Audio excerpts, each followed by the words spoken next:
হেরার আলো বাংলাদেশ, বিশুদ্ধ ধর্ম প্রচারে অপ্রতিরোধ। وَإِذْ قَالَ مُوسَى لِقَوْمِهِ يَا قَوْمِ, স্মরণ করুন যখন মূসা আলাইহিস সালাম তার সম্প্রদায়কে বললেন, ইয়া কওমি, হে আমার সম্প্রদায়, ইন্নাকুম যালামতুম আনফুসাকুম বিত্তিখাযিকুমুল ইজলা, তোমরা বাছুরকে গ্রহণ করে নিজেদের সাথে জুলুম করেছ। ফাতুবু ইলা বারিইকুম, অতএব তোমরা তোমাদের সৃষ্টিকর্তার কাছে তওবা করো। ফাকতুলু আনফুসাকুম, এবং নিজেদেরকে হত্যা করো। যালিকুম খায়রুল লাকুম ইনদা বারিইকুম, এই তওবা তোমাদের জন্য তোমাদের সৃষ্টিকর্তার কাছে কল্যাণের। ফাতাব আলাইকুম, তিনি তোমাদের তওবা কবুল করবেন। ইন্নাহু হুয়াত তাওয়াবুর রহিম, তিনি তওবা কবুলকারী এবং দয়ালু।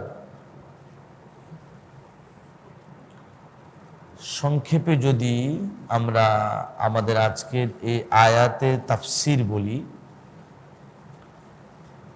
খুব কমন বিষয়, আপনারা বারবার শুনেছেন যে মূসা আলাইহিস সালাম যখন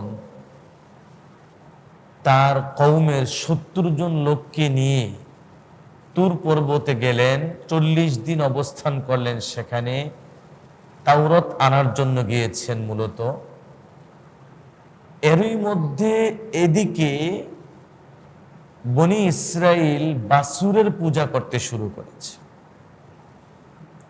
সামিরি নামক একজন জাদুকর বাছুর বানিয়েছিল তাদের জন্য, এবং সে বলেছে এটাই তোমাদের জন্য খোদা। আর বনি ইসরাইল মূর্খের জাতি, আর হলো টাল্টি বাল্টি জাতি, ঝামেলার জাতি, যার কারণে তারা এটা বিশ্বাস করে নিয়েছে। বিশ্বাস করে নিয়ে এই বাছুরের পূজা করতে শুরু করেছে। এখন আল্লাহ রাব্বুল আলামিন, স্বাভাবিকভাবেই আমরা জানি যে আল্লাহর জাতের সঙ্গে শরীক হয়ে করা হয়েছে, এখানে বাছুরকে উপাস্য বানিয়ে দেওয়া হয়েছে। এই জায়গাটায় মূসা আলাইহিস সালাম তার সম্প্রদায়কে এই কথাটা বললেন, তোমরা যে বাছুরের পূজা করতে শুরু করলে মারাত্মক অন্যায় করেছ, নিজেদের উপর নিজেরা জুলুম করেছ। সাবধান, ফাতুবু ইলা বারিইকুম, তোমরা তোমাদের পালনকর্তা, তোমাদের সৃষ্টিকর্তার দিকে ফিরে আসো, তওবা করো। ফাতাবা আলাইকুম, যদি তওবা করো আল্লাহ তোমাদের তওবা কবুল করবেন। এরপর বলেছেন ফাকতুলু আনফুসাকুম, তওবার একটি ধরন বলেছেন এখানে, যে তোমরা নিজেদেরকে হত্যা করো। এটা তাদের জন্য আল্লাহ তাআলার পক্ষ থেকে শাস্তি স্বরূপ তওবার একটা ধরন এখানে বলা হয়েছে। কিভাবে এটা? যে যারা বাছুরের পূজা করেছে, সরাসরি শিরক। আল্লাহ রাব্বুল আলামিনের এখানে নির্দেশ, তোমরা যারা বাছুরের পূজা করো নাই, তোমরা যারা বাছুরের পূজা করেছে তাদেরকে হত্যা করো, এটাই তাদের শাস্তি। আর শাস্তি হিসাবে এটা তাদের তওবা হবে, আর তোমাদেরও এটা তওবা হিসাবে আল্লাহ কবুল করে নেবেন। এইভাবে আল্লাহ রাব্বুল আলামিন তাদের জন্য শাস্তিটাকে সামনে এনে দিলেন, তওবা করো এবং শাস্তিটা নাও, গ্রহণ করো। এবং এটা করা হয়েছে। এবং আল্লাহ এটা বলে দিয়েছেন, যালিকুম খায়রুল লাকুম ইনদা বারিইকুম, যে যারা বাছুরের পূজা করেছে তাদেরকে, যারা বাছুরের পূজা করো নাই, তোমরা হত্যা করো।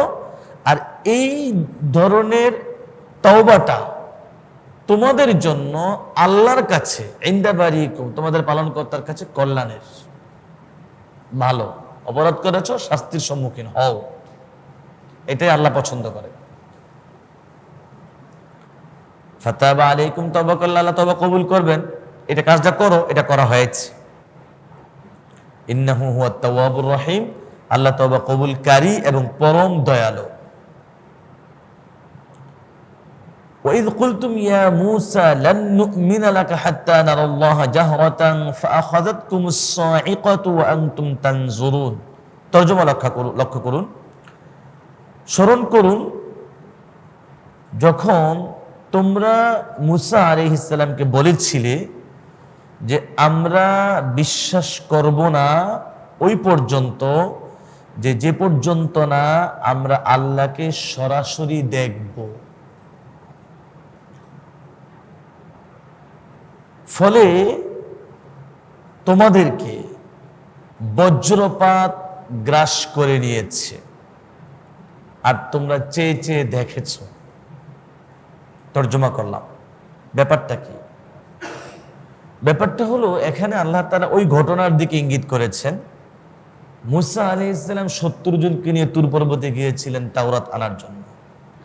আল্লাহ রাব্বুল আলামিন মূসা আলাইহিস সালামকে তাওরাত দিয়েছেন, কিন্তু তার সঙ্গে যে 70 জন গিয়েছে তাদেরকেও তো তিনি বাছাই করে নিয়েছিলেন। ওয়াখতারা মূসা কওমাহু 70। আল্লাহ কোরআনেও বলে দিয়েছেন মূসা আলাইহিস সালাম তার কওম থেকে 70 জনকে বেছে নির্বাচন করে নিয়েছিলেন। বাহ্যিকভাবে ভালো লোকদেরকে নিয়েছেন, তাই না? দেখেন বনী ইসরাইল কত অবাধ্য জাতি তারা, সেখানে এই ভালো লোকগুলো তুর পর্বতে মূসা আলাইহিস সালামের সাথে গিয়ে সেখানে ওরা বলা শুরু করে দিল, তোমাকে যে আল্লাহ কিতাব দিলেন তাওরাত, এটা আমরা বিশ্বাস করি না, কারণ আমরা তো আল্লাহরে দেখি নাই। এরাও মানে যারা 70 জন নির্বাচিত মূসা আলাইহিস সালামের সঙ্গে গেলেন, ভালো লোক, ভদ্র মানুষ নিশ্চয়ই, তাদেরকে ভালো মানুষ হিসেবে নিয়ে গেছেন, তারা ওখানে গিয়ে কি বায়নাটা ধরেছেন দেখেন আপনারা, যে তোমাকে যে আল্লাহ তাওরাত দিয়েছেন বিশ্বাস করি না, যতক্ষণ পর্যন্ত না সচক্ষে, জাহরাতান শব্দ এখানে বলেছেন আল্লাহ। ওরা বলছে কি, যতক্ষণ পর্যন্ত না সরাসরি আল্লাহকে আমরা না দেখবো আমরা বিশ্বাস করি না। কি অথর্ব জাতি দেখেন। এখন আল্লাহকে তো দেখা সম্ভব না, দুনিয়া চোখ দিয়ে আল্লাহকে দেখা যাবে না, এটাই স্বাভাবিক ঘটনা। আছে মূসা আলাইহিস সালাম দেখতে চেয়েছিলেন, আল্লাহ বলছেন আমাকে দেখতে পাবে না, কোরআনেই আছে। আল্লাহ বলছেন আমাকে তুমি দেখতে পাবে না। এরপর আল্লাহ বলছেন তুমি পাহাড়ের দিকে তাকাও, দেখো পাহাড়ে যে নূর, সেই নূর যদি তুমি দেখে ঠিক থাকতে পারো তাহলে আমাকে মানে দেখতে পাবে। মূসা আলাইহিস সালাম নূর দেখে ঠিক থাকতে পারে না, বেহুশ হয়ে পড়ে গেছেন। ফাখাররা মূসা সাইকা, বেহুশ হয়ে পড়ে গেছেন। আল্লাহকে দেখেন না, আল্লাহ নূর দেখছেন শুধু। তো দুনিয়ার চোখ দিয়ে আল্লাহকে দেখা যাবে না, এটা আহলুস সুন্নাহ ওয়াল জামাআর আকীদা। এখন ওরা বলে আল্লাহকে সরাসরি দেখতে চাই, আল্লাহকে দেখতে তো পারবে না, স্বাভাবিক হিসাব, এটা অবাধ্যতা। আল্লাহ রাব্বুল আলামিন আসমান থেকে ওখানেই বজ্রপাত ঘটিয়েছেন, তাদেরকে বজ্রপাত গ্রাস করেছে, বজ্র ধ্বনিতে আক্রান্ত হয়েছে তারা, যেটা আমরা বলি ঠাডা পরে মারা গেছে বলি। বাস 70 জন, এখানের বক্তব্য অনুযায়ী বোঝা যায় যে আল্লাহ রাব্বুল আলামিন তাদেরকে ধ্বংস করে দিয়েছেন, মারা গেছে, তারা মারা গেছে। পরে বলছেন আল্লাহ, লক্ষ্য করেন, আমরা পরের কথাটা, ওয়া আনতুম তানজুরুন, আল্লাহ বলছেন তোমরা তো দেখছো তোমাদের শাস্তিটা। এই যে 70 জনের অবস্থাটা কি হয়েছে, আমি আকাশ থেকে বজ্রধ্বনি পাঠাইছি আর এর মাধ্যমে তারা ধ্বংস হয়ে গেছে। ওয়া আনতুম তানজুরুন, তোমরা দেখে চেয়ে চেয়ে দেখছো, অর্থাৎ নিজেদের ধ্বংস নিজেরা দেখছো, এটা হলো উদ্দেশ্য। সুম্মা বা'আসনাকুম মিন বা'দি মাউতিকুম লাআল্লাকুম তাশকুরুন, আল্লাহ বলছেন আমি যে তোমাদের মৃত্যুর পর আমি আবারও তোমাদেরকে পুনর্জীবিত করেছি, যেন তোমরা শুকর গুজার হতে পারো, কৃতজ্ঞতা আদায় করতে পারো। এই আল্লাহ তাআলার এই বক্তব্যটা দেখেন, আল্লাহ বলছেন তোমাদের মৃত্যুর পর আমি তোমাদেরকে পুনর্জীবিত করেছি। এটা থেকে স্পষ্ট বোঝাই যাচ্ছে যে তাদের মৃত্যু হয়ে গিয়েছিল বজ্রধ্বনিতে, এরপর আল্লাহ পুনর্জীবিত করেছেন। এটা স্পষ্ট বক্তব্য কোরআনের। তবে মুফাসসিরিন কেরামের এখানে একটা বক্তব্য আছে যে তারা আসলে মারা যায় নাই, বেহুশ হয়ে পড়ে গেছে। এটাও হতে পারে, এটা আরেকটা বক্তব্য। মানে স্পষ্ট বক্তব্য কোরআন থেকে বোঝা যাচ্ছে যে তারা মারা গেছে, আল্লাহ তাদেরকে পুনর্জীবন দিয়েছেন, হতে পারে। আবার মুফাসসিরিন কেরামের একটা বক্তব্য এখানে এমনও আছে যে তারা মারা যায় নাই, বেহুশ হয়ে পড়ে গেছে, এরপর আল্লাহ তাদেরকে হুশ ফিরিয়ে দিয়েছেন। আল্লাহ যে হুশ ফিরিয়ে দিয়েছেন এটাকে আল্লাহ এখানে বলেছেন যে তোমাদের মৃত্যুর পর তোমাদেরকে আমি পুনর্জীবিত করেছি। কথা হলো একজন মানুষ মারা না গেলে তো তাকে মৃত্যু হয়েছে বলা হয় না, এটা পরিভাষাগতভাবে কখনো কখনো ব্যবহার হয়। বেহুশ হয়ে পড়ে গেলে সেখান থেকে আবার যখন তার হুশ আসে, এটা বলা যাবে যে তার এক রকমের মৃত্যুর পথে সে চলে গিয়েছিল, সেই অর্থে। তো হতেও পারে তারা মারা যায় নাই, কিন্তু তারা বেহুশ হয়ে ফিরে আসছে, আবার মানে আবারও হুশ ফিরে আসছে, সে অর্থে হতে পারে। আবার যেটা সরাসরি বোঝা যায় সেই অর্থটা আরো ক্লিয়ার, যে তারা মারাই গেছে, আল্লাহ আবার তাদেরকে পুনর্জীবন দিয়েছেন। অসুবিধা কোথায়? আল্লাহ তো পুনর্জীবন দিতেই পারেন, কোনো সমস্যা নেই। وَظَلَّلْنَا عَلَيْكُمُ الْغَمَامَ وَأَنزَلْنَا عَلَيْكُمُ الْمَنَّ وَالسَّلْوَىٰ। আল্লাহ বলছেন আমি তোমাদের উপর মেঘমালাকে ছায়া হিসেবে দিয়েছিলাম। وَأَنزَلْنَا عَلَيْكُمُ الْمَنَّ وَالسَّلْوَىٰ, তোমাদের উপর মান্না সালওয়া নাজিল করেছি। কুলু মিন তাইয়্যিবাতি মা রাযাকনাকুম, তোমাদেরকে আমি রিজিক স্বরূপ দিয়েছি পবিত্র খাদ্য, সেগুলো খাও। ওমা যালামুনা, তারা তো আমার সঙ্গে আসলে জুলুম করছে না, মানে ওয়ালাকিন কানু আনফুসাহুম ইয়াযলিমুন, তারা নিজেদের সাথেই নিজেরা জুলুম করছে। অর্থাৎ তারা জুলুমটা আমার সঙ্গে করে আমার কোনো ক্ষতি করতে পারছে না, মানে বাহ্যিকভাবে জুলুম করছে, কিন্তু জুলুমের ক্ষতিটা আমার ক্ষেত্রে কোনো আসে না, আমার দিকে আসে না, বরং জুলুমের ক্ষতিটা তাদের দিকে যায়। তাই জুলুম তারা নিজেদের সাথেই করছে। এখানে আমরা যদি একটু বলি, একটু লক্ষ্য করেন, আল্লাহ বলছেন আমি তোমাদের উপর মেঘমালাকে ছায়া হিসেবে দিয়েছিলাম এবং তোমাদেরকে আমি মান্না সালওয়া দিয়েছি। এখানে ওই যে ফেরাউনের কবল থেকে আল্লাহ তাদেরকে বাঁচাইলেন, লোহিত সাগর পাড়ি দেওয়ার ব্যবস্থা করে দিলেন, ওই পারে গিয়ে তারা ওইদিকে ময়দানে তিহের ময়দান, সিনাই মরুভূমি, ওখানে তাদেরকে আল্লাহ 40 বছর পর্যন্ত খোলা আকাশের নিচে রাখছেন। কেন রাখছেন জানেন? তাদেরকে আল্লাহ রাব্বুল আলামিন লোহিত সাগর পাড়ি দিয়ে ফেলার পরে স্বাভাবিক জীবনে তাদেরকে আল্লাহ নির্দেশ করেছিলেন, তোমাদের পূর্বপুরুষরা সিরিয়ায় বসবাস করত, সিরিয়া তো এখন অন্যদের দখলে আছে, যাও তাদের সঙ্গে যুদ্ধ করো, যুদ্ধ করে তোমরা তোমাদের পূর্ববর্তী মাতৃভূমি দেশ সিরিয়া সেটাকে উদ্ধার করো। ওরা যখন দেখলো সিরিয়ার শাসক, সিরিয়ার সেনাবাহিনী, এরা তো বিশাল কিছু, অতএব তাদের সঙ্গে লড়াই করে আমরা পারবো না, ওরাকে আমরা জিহাদ করতে পারবো না। আল্লাহ রাব্বুল আলামিন তাদেরকে সেখানে আটকে দিলেন, ময়দানে তিহের মধ্যে তাদেরকে আটকে দিলেন। 40 বছর পর্যন্ত সেখানে তারা খোলা আকাশের নিচে, রোদ বৃষ্টি, খোলা আকাশের নিচে আটকে দিচ্ছেন, কোনো দিকে যেতে পারছে না তারা। বাহ্যিকভাবে এটা তাদের উপর শাস্তি ছিল, কিন্তু আল্লাহ তো রহমান, আল্লাহ তো আরহামুর রাহিমিন। আপনি দেখেন এই অবদ্ধ জাতিকে সেই ময়দানে তিহের মধ্যেও আল্লাহ তাদের প্রতি কি ইহসান করেছেন।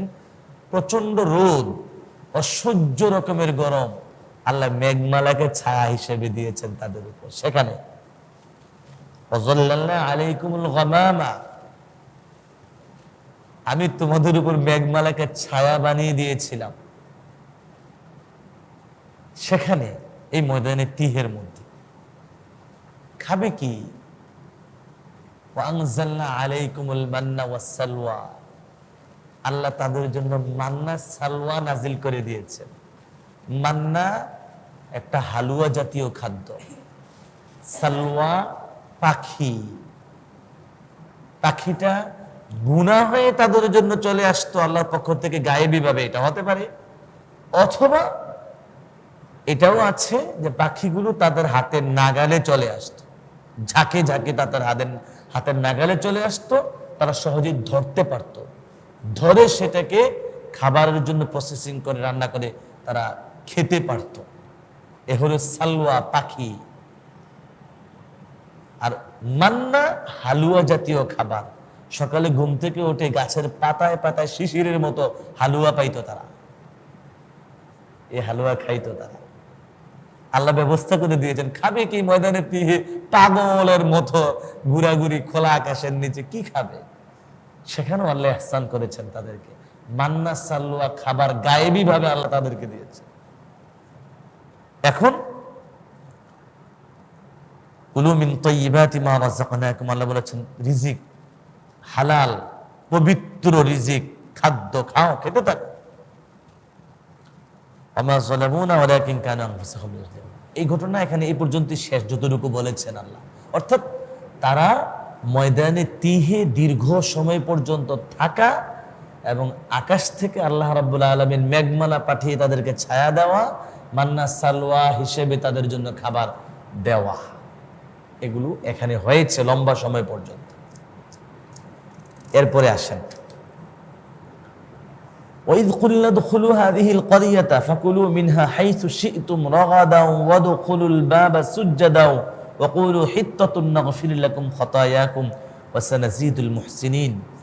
স্মরণ করুন যখন আমি তাদেরকে বললাম যে তোমরা এই গ্রামে প্রবেশ করো, ফাকুলু মিনহা হাইথু শি'তুম রাগাদা, এবং এই গ্রামের যেখান থেকে ইচ্ছা সেখান থেকেই স্বাচ্ছন্দ্যে খেতে থাকো।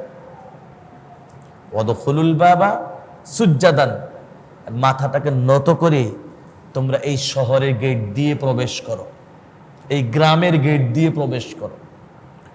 ওয়াকুলু হিত্তাতুন নাগফির লাকুম, এবং তোমরা যখন এই গ্রামে বা এই শহরে প্রবেশ করতে থাকবে, এই প্রবেশ করতে করতে বলতে থাকবে হিত্তাতুন, আমাদেরকে ক্ষমা করে দিন, হে আমাদের পালনকর্তা আমাদেরকে ক্ষমা করে দিন।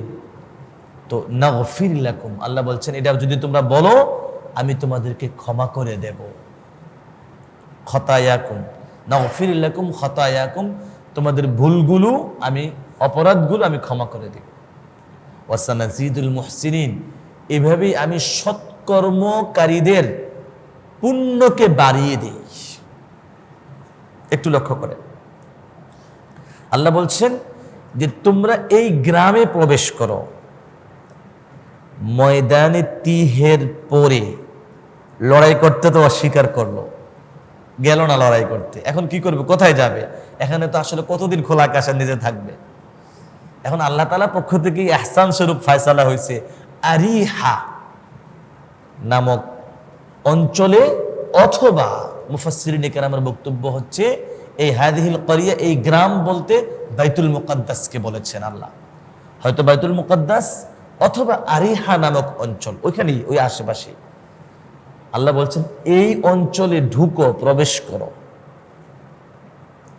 আর এই এলাকা থেকে যা ইচ্ছা ফল ফলাদি এটা সেটা যা আছে খেতে থাকো, একদম স্বাচ্ছন্দ্য দেখা, কোনো নিষেধাজ্ঞা নাই, খেতে থাকো। ওয়াদখুলুল বাবা সুজ্জাদান, আল্লাহ কিন্তু বলেছেন এই অঞ্চলে অর্থাৎ আরিহা নামক অঞ্চলে অথবা এই বাইতুল মুকাদ্দাসে যখন জেরুজালেমে যখন তোমরা ঢুকবে, ঢুকতে ঢুকতে ঢুকার সময় মাথাটা নত করে ঢুকবে। সুজ্জাদান, মাথা নত করে। সুজ্জাদা সাজেদ, সাজাদা আমরা সাজদা দেই, ওইটাই বলেছেন আল্লাহ এখানে। মাথাটা নত করে ঢুকবে।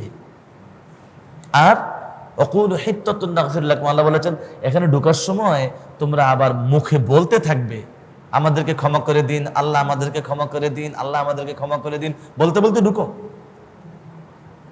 আর আল্লাহ বলছেন এগুলো বলতে থাকলে, মাথাটা নত করে ঢুকলে আমি ক্ষমা করে দিব। নাগফির লাকুম খাতায়াকুম। ওরা কি করলো? আল্লাহ বলছেন নত হয়ে ঢুকো। ওরা চীনা ভাষায় বুক টান টান করে বাহাদুরের মতো ঢুকছে। আল্লাহ বলছেন বলো যে হে আল্লাহ আমাদেরকে ক্ষমা করে দিন, এই কথা বলতে বলতে ঢুকো। ওরা বলে কি হিত্তাতুন, এটা বলে নাই ওরা, ওরা বলছে হিনতাতুন, গম চাই, আটা চাই। বুঝছেন কথা? আল্লাহ বলেছেন বলো হিত্তাতুন, মানে আমাদেরকে ক্ষমা করে দিন। ওরা হিত্তাতুন না বলে হিনতাতুন, হিনতাতুন মানে গম, আটা। ওরা ওই আমাদেরকে ক্ষমা করে দিন এই কথার পরিবর্তে ওরা বলতেছে যে আমাদেরকে আটা দিন, গম দিন, আমরা যেন খেতে পারি। পুরো এক মস্তিষ্ক বিকৃত জাতি, ইহুদি জাতি। আজও পর্যন্ত পৃথিবী মানুষ দেখতেছে তারা কারা। তো তারা তো আল্লাহর নির্দেশ মানে নাই। এখানে মাথাটা নত করে ঢুকতে বলছেন, সেটা করে নাই। তারা বলছেন বলো আমাদেরকে ক্ষমা করে দিন, সেটাও করে নাই। ওরা ক্ষমা করে দিনের জায়গায় বলছে আমাদেরকে গম দিন। যা হোক, পরে আসেন ফাবাদদালাল্লাযীনা যালামু কাওলান গায়রাল্লাযী ক্বিলা লাহুম ফাআনজালনা আলাল্লাযীনা যালামু রিজজাম মিনাস সামাই বিমা কানু ইয়াফসুকুন। আল্লাহ বলছেন এখানে যে যারা জালেম তাদেরকে যে কথা বলা হয়েছিল সেটাকে তারা পরিবর্তন করে ফেলেছে। ফাআনজালনা আলাল্লাযীনা যালামু রিজজাম মিনাস সামা, অতঃপর আমি জালেমদের উপর আসমান থেকে শাস্তি নাজিল করেছি। বিমা কানু ইয়াফসুকুন, তারা যে অপরাধ করেছে সেই অপরাধের কারণে।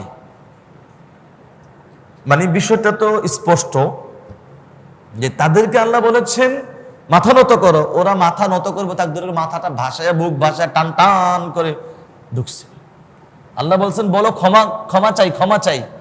আর ওরা বলে আমরা গম চাই, গম চাই। তো সবই তো পাল্টাই লেছে ওরা। তো এখানে আল্লাহ এটাই বলছেন, ওদেরকে বলা হলো একটা, ওরা বলল আরেকটা। জালেমরা, ওরা জালেম, ওরা জালেম। আর আল্লাহ বলছেন এরা যা করেছে এটা অন্যায়, এটা অপরাধ।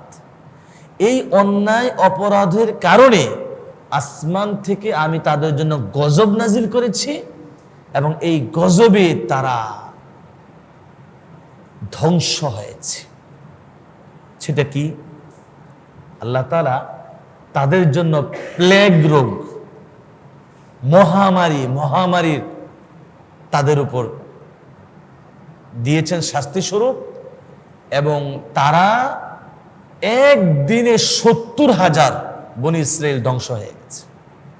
এই প্লেগ রোগ, এই মহামারীতে এই আল্লাহ তাআলার পক্ষ থেকে যে গজব শাস্তি তাদের, আল্লাহ বলেছেন ফাআনজালনা আলাল্লাযীনা যালামু রিজজাম মিনাস সামা, আসমান থেকে আমি তাদের উপর শাস্তি নাজিল করেছি। এটা হলো উদ্দেশ্য, হলো গজব নাজিল করছেন আল্লাহ তাদের জন্য। অর্থাৎ মহামারীতে আক্রান্ত হয়ে, তাউন শব্দ ব্যাখ্যা করেছেন মুফাসসিরিন, কারণ রিজজানের ব্যাখ্যা করেছেন তাউন, এটা হলো মহামারী জাতীয়, প্লেগ রোগ জাতীয়। মানে আল্লাহ তাআলা এরকম মানে মহামারীতে আক্রান্ত করে তাদেরকে একদিনে 70,000 বনী ইসরাইলকে ধ্বংস করেছেন শাস্তি হিসেবে।